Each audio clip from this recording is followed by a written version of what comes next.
নমস্কার, নমস্কার, নমস্কার, নমস্কার, নমস্কার, নমস্কার, নমস্কার। আপনাদের সবাইকে সবাইকে সবাইকে নমস্কার জানাচ্ছে আপনাদের সৌমিত্র বসু। সবাইকে অজস্র শুভকামনা জানাচ্ছে, সবাইকে স্বাগত জানাচ্ছে আজকের এই শরণাগত অনুষ্ঠানে এবং সবাইকে শুভ সকাল জানাচ্ছে। শুভ হোক, সকলের শুভ হোক, সকলের ভালো হোক, মঙ্গল হোক, কল্যাণ হোক, ভালো হোক, ভালো হোক, সকলের ভালো হোক। আজকে দুটি কারণে বিশেষ দিন। আজ কাশ্মীরের শহীদ দিবস। এই শহীদ দিবস মানে 1931 সালের 13ই জুলাই তারিখে, তখন কাশ্মীরে হরি সিং এর রাজত্ব।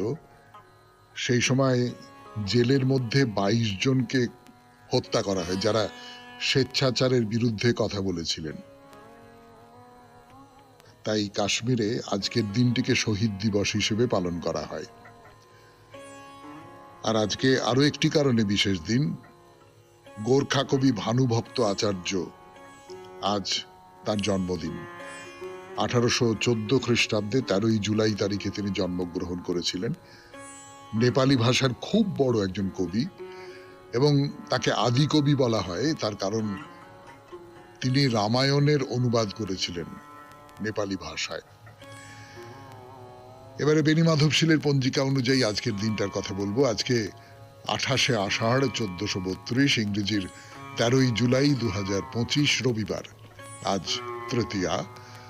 সূর্যোদয়ের সময় ভোর 5টা বেজে 3 মিনিট, সূর্যাস্তের সময় বিকেল 6টা বেজে 23 মিনিট। নক্ষত্র শ্রবণা। আজকে জন্মে মকর রাশি, বৈশ্যবর্ণ, মতান্তরে শূদ্রবর্ণ, দেবগণ। দিনের বেলা 7টা বেজে 51 মিনিট গতে রাক্ষসগণ।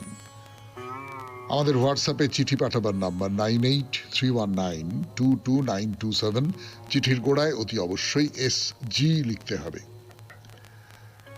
এবং সামনের মঙ্গলবারে আপনাদের চিঠির বিষয় শিব পূজা। সে কথা তো দীর্ঘদিন ধরে বলে আসছি। শিব পূজা নিয়ে যা খুশি, মানে আপনার যা অভিজ্ঞতা, সেটা কোনো শিব মন্দির দেখাও হতে পারে, সেটা ছোটবেলার যে কুমারী মেয়েরা শিব পুজো করে সেটা হতে পারে, বা যা কিছু সেইটা লিখে পাঠাবেন একটু। মঙ্গলবার সন্ধে 6টার মধ্যে আমাদের দপ্তরে যেন সেই চিঠি পৌঁছে যায়। এবারে আজকের অনুষ্ঠান সম্পর্কে বলার কথা, কিন্তু অনুষ্ঠান সম্পর্কে কি বলবো, আজকে তো রবিবার। রবিবার মহাপ্রভুর কথা বলবার জন্য আমি তৈরি হয়ে আছি। তো মহাপ্রভু, তার যে বিবশ দশা, এবং সেই দশা ওই ভাগবতে যেরকম আছে, গোপীরা হাহুতাশ করছে, বাঁশিকে হিংসে করছে, কেননা বাঁশি সবসময় কৃষ্ণের ঠোঁটে থাকে। সেইটা দেখে বাঁশি সবসময় কৃষ্ণের যে অধর অমৃত পান করে, সেইটা দেখে তারা খুব ঈর্ষান্বিত হচ্ছে এবং মহাপ্রভু নিজেও প্রায় তাদের মতন করেই বাঁশিকে গালাগাল দিচ্ছেন। গালাগাল না হোক, অন্তত বাঁশির সম্পর্কে নিজের যে হিংসে সেইটা প্রকাশ করছেন। এই রকমের একটা জায়গায় আমরা গত রবিবার আমাদের অনুষ্ঠান শেষ করেছিলাম, সেইখান থেকে শুরু করব। কিন্তু তার আগে গান শুনবো, তারপর 92.7 বিগ FM এ রবিবারের শরণাগত অনুষ্ঠানে মহাপ্রভুর কথা। গানের পর ফিরে এলাম 92.7 বিগ FM এ শরণাগত অনুষ্ঠানে। যেটা বলছিলাম যে মহাপ্রভু একেবারে প্রলাপ বকতে বকতে হাহুতাশ করছেন। বাঁশির প্রতি তার অনুযোগের কোনো সীমা নেই। উচ্চৈঃস্বরে বিলাপ করছেন এবং কাঁদতে কাঁদতে বলছেন যে বেনুর তপ জানি যবে, সেই তপ করি তবে, এ অযোগ্য আমরা যোগ্যা নারী, যা না পায়া দুঃখে মরি, অযোগ্য পিয়ে সইতে নারী, তাহা লাগি তপস্যা বিচারী। যে আমরা এর অযোগ্য, আমরা তোমার অধর ওষ্ঠ স্পর্শ করতে পারছি না। বাঁশি করছে, তাই নিয়ে হাহুতাশ করছে, নিজেকেই ধিক্কার দিচ্ছেন মহাপ্রভু। এবং কৃষ্ণের সঙ্গে মিলন হোক এই আকাঙ্ক্ষা থেকে তিনি এই যে বাঁশি, সে কি তপস্যা করেছিল, কি এমন তপস্যা করেছিল যাতে করে সে এই রকমের একটা সৌভাগ্য অর্জন করতে পারল। এবং এইরকম অবস্থা দীর্ঘক্ষণ স্থায়ী হয় না, আস্তে আস্তে আস্তে আস্তে তো এই যে তীব্র ভাব যেটাকে বলে সেটা আস্তে আস্তে কমে যায়। মহাপ্রভুর ক্ষেত্রেও কমে যাচ্ছে, তিনি নীরব, ক্লান্ত, নিস্পন্দ হয়ে পড়ছেন। তো মহাপ্রভুর সঙ্গী যারা, তাদের সামনে এইরকম একটা ঘটনা ঘটছে, ফলে ভেবে দেখুন আপনার সামনে যদি এইরকম কিছু হয় তাহলে আপনার কি হবে। তারা একেবারে চমৎকৃত হয়ে উঠছেন। স্বরূপরায় মহাপ্রভুর পাশেই বসে রয়েছেন এবং অন্যান্য যারা বসে রয়েছেন তারাও কৃষ্ণের মিলন গীতি গাইছেন। এবং আস্তে আস্তে আস্তে আস্তে মহাপ্রভুর এই যে একেবারে যেটা জগন্নাথের চিন্তায়, কৃষ্ণের চিন্তায় একেবারে মগ্ন হয়ে গিয়েছিলেন, সেখান থেকে আস্তে আস্তে ফিরে আসছেন। তিনিও তখন সেই সুর শুনে আপন মনে গান গাইছেন, আবার উঠে পড়ে নৃত্য করছেন, কিন্তু পারছেন না বেশিক্ষণ, ক্লান্ত হয়ে পড়েছেন, বসে পড়লেন। এই রকম করেই কেটে গেল সেদিনের রাত। ফিরে আসছি গানের পর। শুনছেন মহাপ্রভুর কথা 92.7 বিগ এফএম এ শরণাগত অনুষ্ঠানে। আমি আছি আপনাদের সঙ্গে, আপনাদের সৌমিত্র বসু। গানের পর শ্রী চৈতন্যদেবের কথা বলতে বসেছি রবিবারের শরণাগত অনুষ্ঠানে 92.7 বিগ এফএম এ। শ্রী চৈতন্যদেব সন্ন্যাস গ্রহণ করে যখন শান্তিপুরে এসে অদ্বৈত আচার্যের গৃহে এসে অবস্থান করছেন, তখন তিনি মা শচীদেবীকে ডাকলেন। শচীদেবীও তার কাছে গেলেন। গিয়ে শচীদেবী কিছুদিন ওই অদ্বৈতের গৃহে ছিলেন।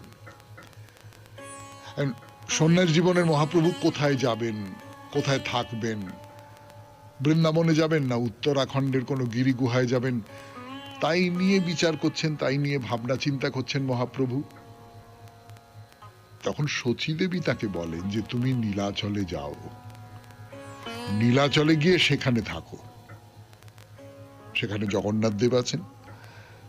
তা মহাপ্রভুর মনে হয় যে হ্যাঁ, খুব ভালো, তাহলে নীলাচলেই যাই। এবং তিনি আসবার সময় মাকে কথা দিয়ে এলেন যে আমি যেখানেই থাকি না মা, আমি তোমার খবর নিয়মিত রাখব। এবং সেই প্রতিশ্রুতি কিন্তু রক্ষা করেছেন, সারা জীবন ধরে রক্ষা করেছেন। সেই প্রতিশ্রুতি মতো প্রত্যেক বছর মায়ের খবর নিতে এবং বাংলার মানুষের খবর সংগ্রহের জন্য নিয়ম করে জগদানন্দকে নবদ্বীপে পাঠাতেন। তো এবছরও জগদানন্দ নবদ্বীপে যাচ্ছেন। মহাপ্রভু তার হাত দিয়ে জগন্নাথের যে প্রসাদী বস্ত্র, ভোগ ও প্রসাদ এই সমস্ত পাঠিয়েছেন। তো জগদানন্দ নবদ্বীপে গেলেন, গিয়ে শচী মাতা তার হাতে দিলেন সেগুলো এবং তাকে প্রণাম করলেন, বললেন যে মহাপ্রভু ভালো আছেন, সব ঠিক আছে, কোনো অসুবিধে নেই। এবং শচী মাতাও একেবারে তাকে আদর যত্ন করে তাকে বসিয়ে নিমাইয়ের কথা বলো, নিমাইয়ের কথা বলো আমাকে, নিমাইয়ের কথা। শুনছেন রবিবারের শরণাগত 92.7 বিগ এফএম এ। আমি আছি আপনাদের সঙ্গে, আপনাদের সৌমিত্র বসু। ফিরে আসছি গানের পর। জগদানন্দ এসেছেন সচিবাতার কাছে যে মা কেমন আছেন জানবার জন্য, এবং সেই সঙ্গে সঙ্গে নিমাই কেমন আছে সেই সমস্ত কথাও মাকে জানাবার জন্য, তার নিমাই কেমন আছে। এবং মা বলছে নিমাইয়ের কথা বলো, নিমাইয়ের কথা বলো, কি করছে সে, কেমন আছে, কি করে, মানে একেবারে খুঁটিনাটি। মা তো, মায়ের যে দাবি পুত্র সম্পর্কে যে তার সবটা ভালো থাকুক, এইরকম একটা ব্যাপার হয়তো। এবং জগদানন্দকে ছাড়তেই চাইতেন না। সারাটা বছর সচিমাতা এই সুখটুকুর জন্য অপেক্ষা করে থাকতেন। তাই মায়ের সঙ্গে কথা বলতে বলতে জগদানন্দ হঠাৎ ওই মহাপ্রভুর প্রসঙ্গ নিয়ে মাকে বললেন, মা, প্রভু তো মাঝে মাঝেই তোমার কাছে আসেন, তুমি যে ভগবানের ভোগ নিবেদন করো সেটা খেয়ে যান, অথচ তুমি নাকি এসব ব্যাপারে কিচ্ছু জানো না। আসলে এই কথাটা মহাপ্রভু একদিন ওই গম্ভীরায় বসে সবাইকার সামনে এই কথাটা বলেছিলেন যে মা যে সমস্ত ভোগ দেন সেই ভোগগুলো আমি গিয়ে গ্রহণ করি, এবং জগদানন্দ সেখানে ছিলেন। সেই কথাটা এখন সচিমাতাকে বললেন। তো মহাপ্রভু বলছিলেন, আজ আমার বড় আনন্দ, মা আমাকে আকণ্ঠ ভরে খাইয়েছেন, আমি নিজে তার কাছে গিয়ে খেয়ে এসেছি। মা কিন্তু এসব ব্যাপারে কিচ্ছু বুঝতে পারেননি, তার মনে হয়েছিল এগুলো স্বপ্নে দেখা ছবি। সচিমাতা এই কথাটা শুনে একেবারে স্তম্ভিত হয়ে গেলেন। কেন স্তম্ভিত হয়ে গেলেন? হ্যাঁ, এই জগদানন্দ তো ঠিক কথা বলেছে, সত্যি কথা। মাঝে মাঝে আমি যখন খুব ভালো রান্না টান্না কিছু করি, তখন নিমাইয়ের কথা বড় বেশি করে মনে পড়ে। খালি মনে হয় নিমাই থাকলে এই সমস্তগুলো খেত। তো তার কথা চিন্তা করতে করতে আনমনা হয়ে পড়তাম, অন্য কোনো দিকে নজর থাকতো না। এরকম অবস্থায় কত রকম ঘটনা ঘটতো, তা যেন ছবির মতো মনে হতো। বিশ্বাস করতাম না, মনে হতো এগুলো এগুলো আমার কল্পনা, এগুলো এগুলো স্বপ্ন, স্বপ্নের বিকার। কোনো গুরুত্ব দিতাম না, পরে এসব নিয়ে কিছু ভাবিনি, কিন্তু এগুলো এগুলো তো সত্যি, তার মানে সত্যি তো। শুনছেন মহাপ্রভুর কথা 92.7 বিগ এফএম এ শরণাগত অনুষ্ঠানে। একটু গান শুনি, তারপরে আবার ফিরে আসব মহাপ্রভু শ্রী চৈতন্যদেবের কথায়। শ্রী চৈতন্যদেব পাঠিয়েছেন জগদানন্দকে। জগদানন্দ তো সচিমাতার সঙ্গে দেখা করেছেন, তারপর বেশ কিছুদিন নবদ্বীপে থেকে কাছাকাছি সমস্ত জায়গাটাকে ঘুরে ভক্তদের সঙ্গে দেখা করে অন্য বাড়িতে টাড়িতে গিয়ে তাদের খবর সংগ্রহ করতেন। এবং ওই ওখানে বাসুদেব আছেন, মুরারি আছেন, মানে মহাপ্রভুর যারা একান্ত অনুরাগী ভক্তজন, তাদের ঘরে গিয়ে কেমন করে বাংলায় এই যে বৈষ্ণব সংগঠন যেটা, সেটাকে কি করে বাড়ানো যায় তাই নিয়ে আলাপ আলোচনা করতেন। এবং এগুলো কিন্তু নিজে করতেন এমনটা না, মহাপ্রভু তাকে এই সমস্ত কাজের দায়িত্ব দিয়ে পাঠাতেন, যে মায়ের সঙ্গে তো দেখা করবেই, কিন্তু আমার ব্যক্তিগত কারণে তুমি যাচ্ছ এমনটা নয়, তুমি যাচ্ছ সংগঠনের প্রয়োজনে, বৈষ্ণব ধর্মের প্রচারের প্রয়োজনে। এবং সেই ফাঁকে তুমি মাকে একবার দর্শন করে আসবে, মাকে বলে আসবে আমি কেমন আছি, তিনি কেমন আছেন সেটা জেনে আসবে। এই পর্যন্ত তার নীলাচল থেকে জগদানন্দ এসেছেন, মহাপ্রভুর সাহচর্য লাভ করেন তিনি। ফলে সকলেই, ভক্তরাও সকলে খুব খুশি তাকে পেয়ে। তারাও কিছুতেই কাজ ছাড়া করতে চাইতেন না। ওই জগদানন্দ প্রত্যেকের ঘরেই একদিন দুদিন করে থাকতেন, থাকতে হতো তাকে। এবং সবটা মিলিয়ে খুব একটা আনন্দ, দুপক্ষেরই খুব আনন্দ আর কি। জগদানন্দেরও খুব আনন্দ, এবং অন্য ভক্ত যারা আছেন, যারা নবদ্বীপে রয়েছেন, তাদেরও খুব আনন্দ। তারাও বলেন যে জগদানন্দ তুমি ধন্য, তুমি, তোমার কত সৌভাগ্য, তুমি সব সময় মহাপ্রভুর পাশে পাশে আছো। তো এইরকম আর কি। একদিন জগদানন্দ শান্তিপুরে অদ্বৈত আচার্যের সঙ্গে দেখা করবার জন্য গেছেন, বেশ কিছুদিন ছিলেন সেখানে। শান্তিপুর ঘুরে চলে এলেন কাঞ্চনপল্লীতে, মানে কাঁচরাপাড়া আর কি।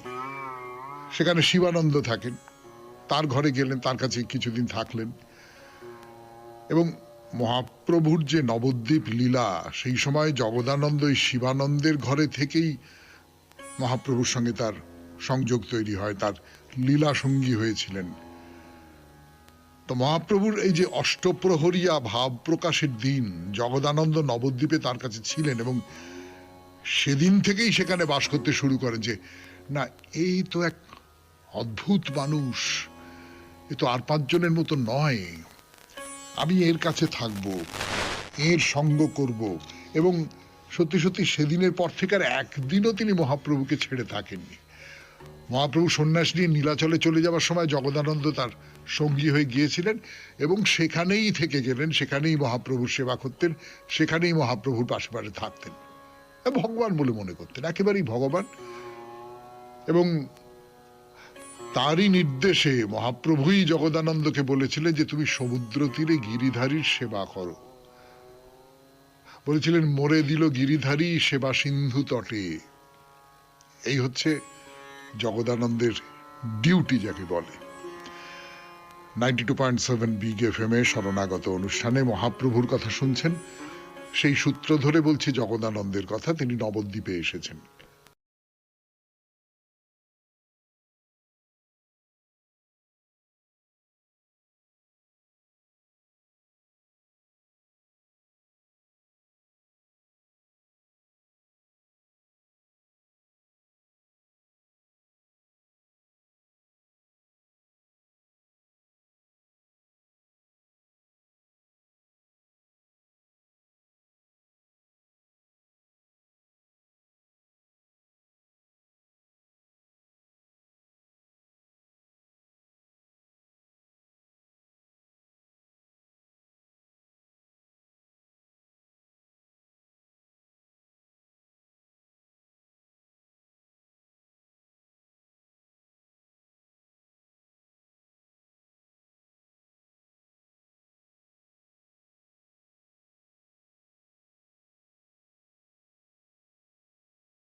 শেষ করে ফিরে এলো আপনাদের সৌমিত্র বসু 92.7 বিগ এফএম এ শরণাগত অনুষ্ঠান শুনছেন।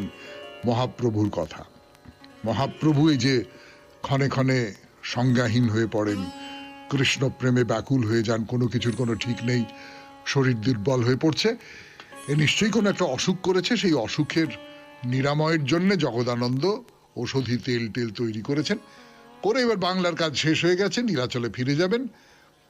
প্রায় 16 সেরের মতন তেল, ঔষধি তেল, সেগুলো সঙ্গে করে নিয়ে যাচ্ছেন। ভালোবেসে, ভালোবেসেই তো তিনি যেটা করছেন, ভক্ত মানুষেরা তাকে ঠিক বলে মনে করবেন না। মহাপ্রভুর এই যে বাহ্যজ্ঞান রহিত হয়ে যাওয়া, এই যে নানান রকমের ব্যাকুলতা, নানান রকমের উন্মাদ দশা, এগুলো শারীরিক অসুস্থতার কারণে এটা অনেকে মেনে নেবেন না, কিন্তু জগদানন্দ তো ভালোবেসেই এইরকম করে ভেবেছেন। এবং এই অত দূর থেকে, সেই নবদ্বীপ থেকে 16 সের তেল মাথায় নিয়ে হাঁটতে হাঁটতে হাঁটতে হাঁটতে হাঁটতে হাঁটতে নীলাচলে যাচ্ছেন। তো এই যে এই ভালোবাসাটা, প্রবল ভালোবাসা, যাতে করে নিজের সুখ আরাম যা কিছু বলুন না কেন সেইটাকে ত্যাগ করা যায়, সেই ভালোবাসাটা তো প্রকাশ পাচ্ছে জগদানন্দের এই আচরণে। তো নীলাচলে পৌঁছলেন, পৌঁছে সেই 16 সের তেল তিনি গোবিন্দর হাতে দিলেন। গোবিন্দ মহাপ্রভুর দেখাশোনা করতেন, গোবিন্দ মহাপ্রভুর একেবারে পরিচারক ছিলেন। তো গোবিন্দর হাতে দিয়ে বললেন যে, শোনো, আমি বাংলা থেকে, নবদ্বীপ থেকে এই তেল নিয়ে এসেছি, মহাপ্রভুর অঙ্গে মালিশ করবে। তো মহাপ্রভু সেই তেল মহাপ্রভুকে দেখানো হলো, গোবিন্দ নিয়ে গেলেন, নিয়ে তার গুণাগুণ ব্যাখ্যা ট্যাখ্যা করে বললেন যে, প্রভু, জগদানন্দ পণ্ডিত দেশ থেকে ফিরে এসেছেন, তোমার শরীরের যে কষ্ট সেটা বুঝতে পেরেছেন, তো বাংলা থেকে সুগন্ধি চন্দন তেল নিয়ে এসেছেন। সেই তেল আমার কাছে আছে এই যে, এবং অনুরোধ করেছেন যাতে আমি তার থেকে অল্প স্বল্প পরিমাণে তেল নিয়ে তোমার মাথায়, তোমার সারা গায়ে মালিশ করে দিই। এই তেল ব্যবহার করলে তোমার এই যে বায়ু, পিত্ত, কফ, এই সমস্ত থেকে যে অসুস্থতা হয়েছে, তুমি সুস্থ হয়ে উঠবে। মহাপ্রভু অসম্ভব রেগে গেলেন, অসম্ভব রেগে গেলেন, চুপ করে বসে আছেন। গোবিন্দ যে বললেন এই কথাগুলো, তার কোনো প্রতিক্রিয়া তার ভিতরে নেই। শুনছেন রবিবারের শরণাগত 92.7 বিগ এফএম এ। আমি আছি আপনাদের সঙ্গে, আপনাদের সৌমিত্র বসু। ভাবুন, মহাপ্রভুর সামনে ওই যে তেল, সেই তেল দিয়ে বলা হচ্ছে, জগদানন্দ, গোবিন্দ সব আছেন, যে এই তেল অঙ্গে মালিশ করলে আপনার বাত, পিত্ত, কফ ইত্যাদি ইত্যাদি সেরে যাবে।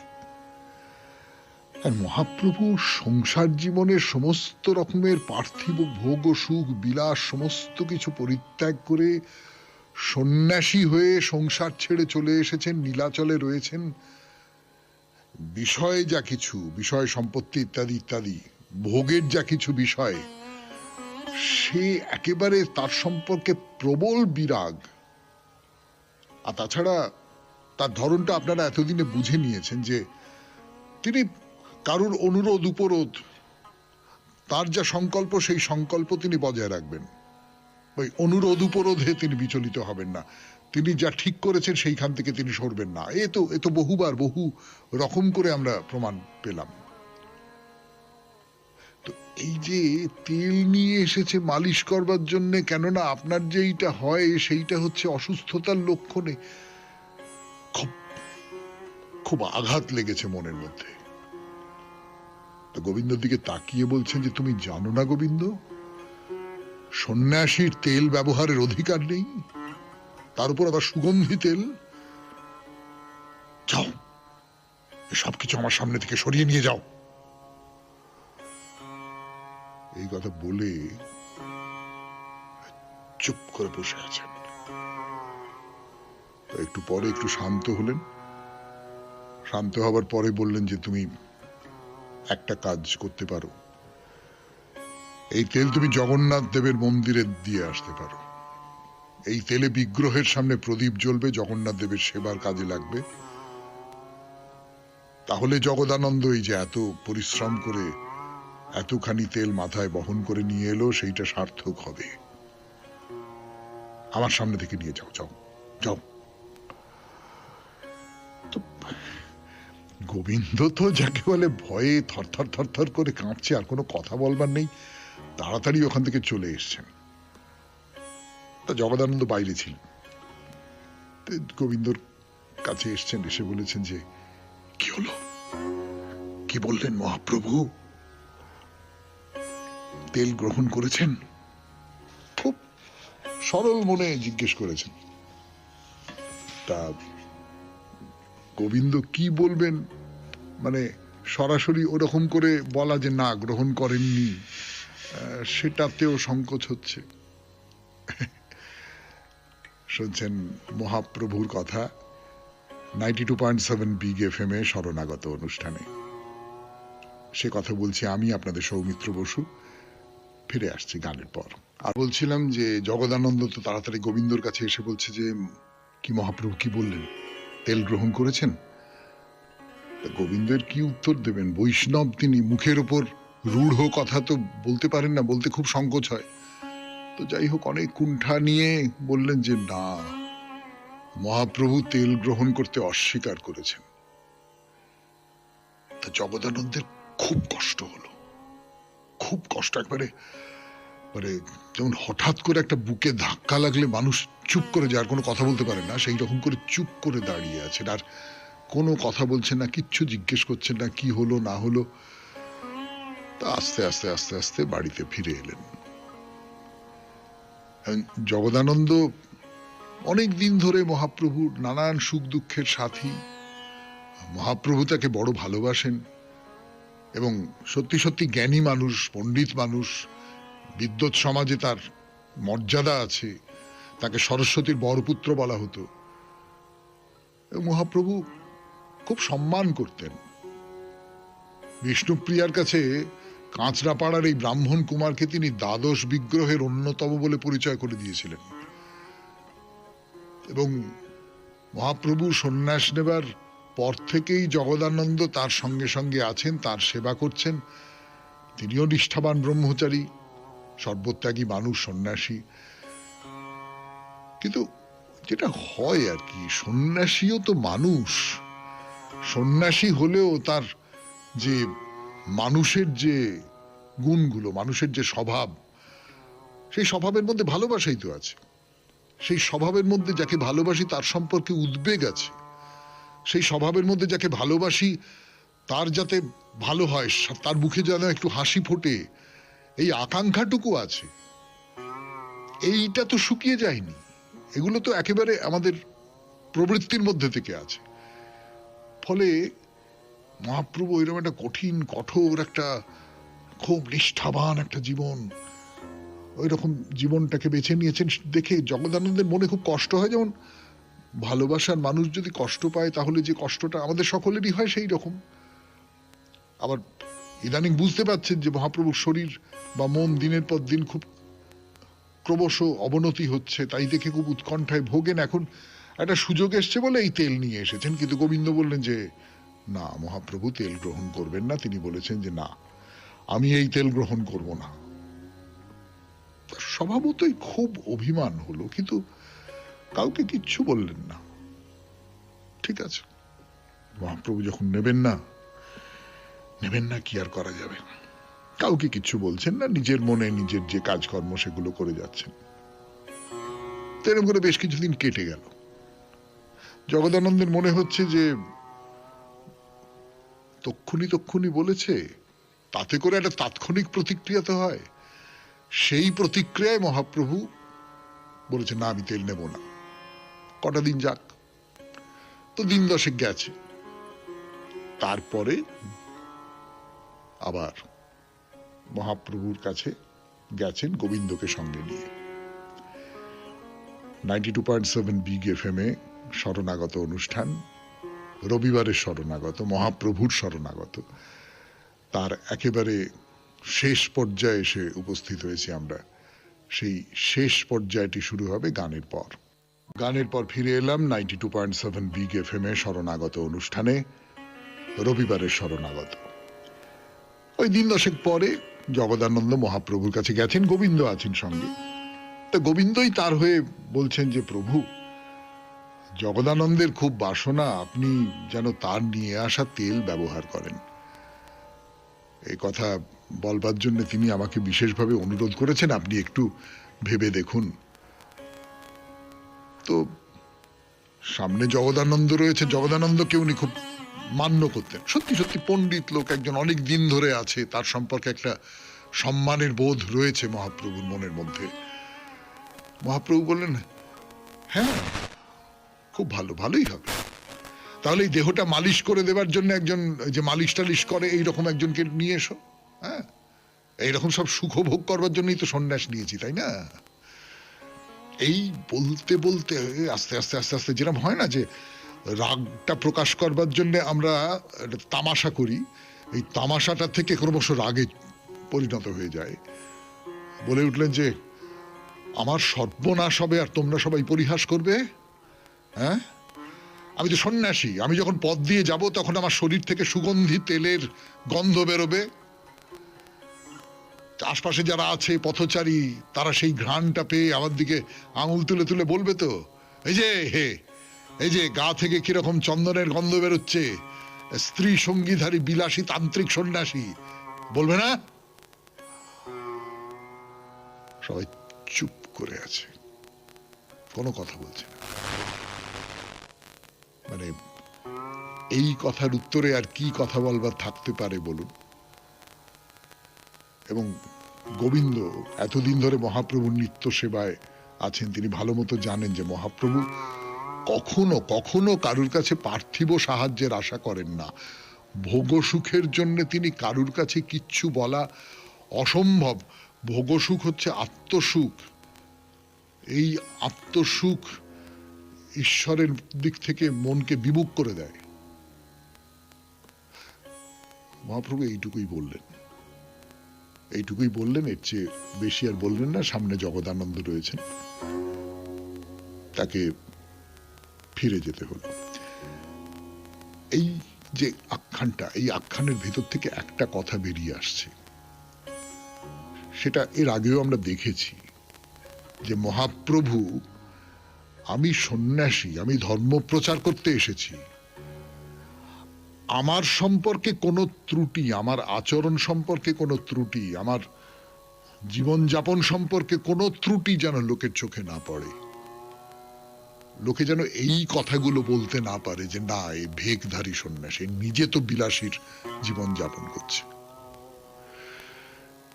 যারা নেতা হবেন, যারা প্রবক্তা হবেন, তাদের এই কঠোর অনুশাসন তো মেনে চলতেই হবে। কিন্তু সত্যি সত্যি কি আমাদের চারপাশে তাই দেখি?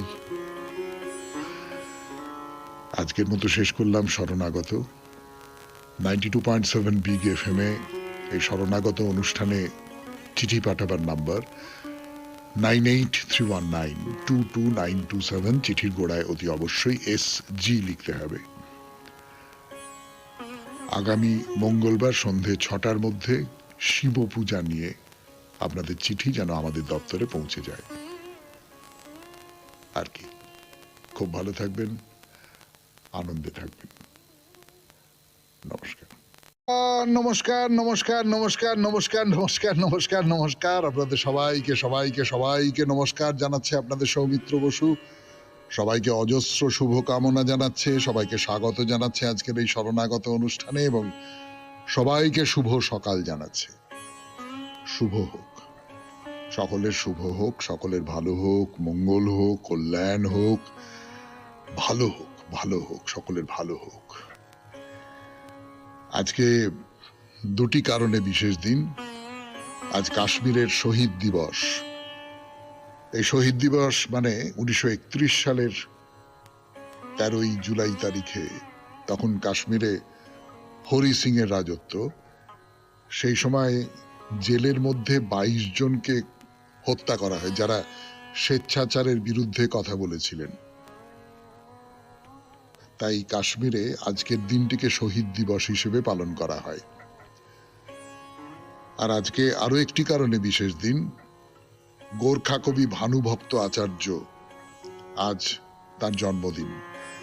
1814 খ্রিস্টাব্দে 13 জুলাই তারিখে তিনি জন্মগ্রহণ করেছিলেন।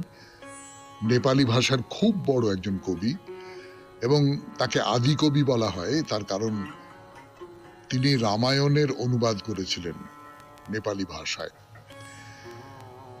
এবারে বেণী মাধবশীলের পঞ্জিকা অনুযায়ী আজকের দিনটার কথা বলবো। আজকে 28শে আষাঢ় 1432, ইংরেজির 13 জুলাই 2025 রবিবার। আজ তৃতীয়া। সূর্যোদয়ের সময় ভোর 5টা বেজে 3 মিনিট, সূর্যাস্তের সময় বিকেল 6টা বেজে 23 মিনিট। নক্ষত্র শ্রবণা। আজকে জন্মে মকর রাশি, বৈশ্যবর্ণ, মতান্তরে শূদ্রবর্ণ, দেবগণ। দিনের বেলা 7টা বেজে 51 মিনিট গতে রাক্ষসগণ। আমাদের হোয়াটসঅ্যাপে চিঠি পাঠাবার নাম্বার 9831922927। চিঠির গোড়ায় অতি অবশ্যই SG লিখতে হবে। এবং সামনের মঙ্গলবারে আপনাদের চিঠির বিষয় শিব পূজা। সে কথা তো দীর্ঘদিন ধরে বলে আসছি। শিব পূজা নিয়ে যা খুশি, মানে আপনার যা অভিজ্ঞতা, সেটা কোনো শিব মন্দির দেখাও হতে পারে, সেটা ছোটবেলার যে কুমারী মেয়েরা শিব পুজো করে সেটা হতে পারে, বা যা কিছু সেইটা লিখে পাঠাবেন একটু। মঙ্গলবার সন্ধে 6টার মধ্যে আমাদের দপ্তরে যেন সেই চিঠি পৌঁছে যায়। এবারে আজকের অনুষ্ঠান সম্পর্কে বলার কথা, কিন্তু অনুষ্ঠান সম্পর্কে কি বলবো, আজকে তো রবিবার মহাপ্রভুর কথা বলবার জন্যে আমি তৈরি হয়ে আছি। তো মহাপ্রভু তার যে বিবশ দশা, এবং সেই দশা ওই